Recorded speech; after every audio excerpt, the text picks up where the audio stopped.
32 ساکنی محله رحمان نبیف در شهر خوجند که شرکت ساختمانی مربوط به شهروندان چینی حسن‌آرا یک سال 2015 حوالی‌هایشان را ویران کرده و اما به عوضش بینای نو نساخته بودند، از محله 18 شهر صاحب خانه شدند.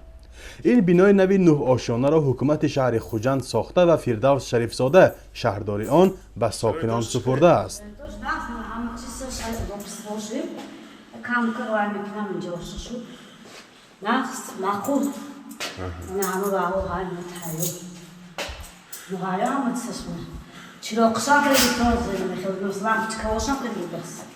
این عائله ها 6 سال باز در خانه های اجاره زندگی می‌کردند. هرچند خرج اجاره را حکومت خوجند می‌پرداخت، ولی به تأخیر افتادن ساختمان بینای نو آنها را نگران کرده بود. قسمی از این ساکنان روز 13 اپریل با طلب بازپس گرفتن خانه هایشان در نزد بینای حکومت این شهر تجمع کردند. ما بعضا مشقت میخوام این روزای کسی سر میکنیم و خورسندشه میگوییم همش نشد. هم ما کورپاتایی کردیم، یک کورپاتایی کردیم، هم ما و همه خواستگی همه گیفته خیلی هیچی و اینکه شدگیش نفهمیگی خیلی هیچ شدگیش نه، هم خورسندانه کورپاتایی گیفتی.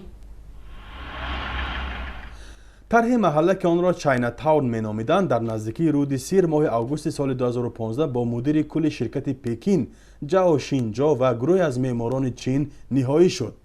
بر اساس طرح در اینجا باید 15 بینای بسیار طبقه برای 1200 عائله، مکتب 4 آشانه و دیگر انشاءات اجتماعی ساخته میشد. شهردار خوجند میگوید این شرکت با سبب بلند بودن سطح آب و مسئله های دیگر شهرک را نساخت. مسئله های دیگری بین مقامات تاجیکستان و شرکت چینی و ضرری که از این طرح اجرا نشده پیش آمد معلوم نیست. جانب چین تا حال در این باره اظهار نظر نکرده است.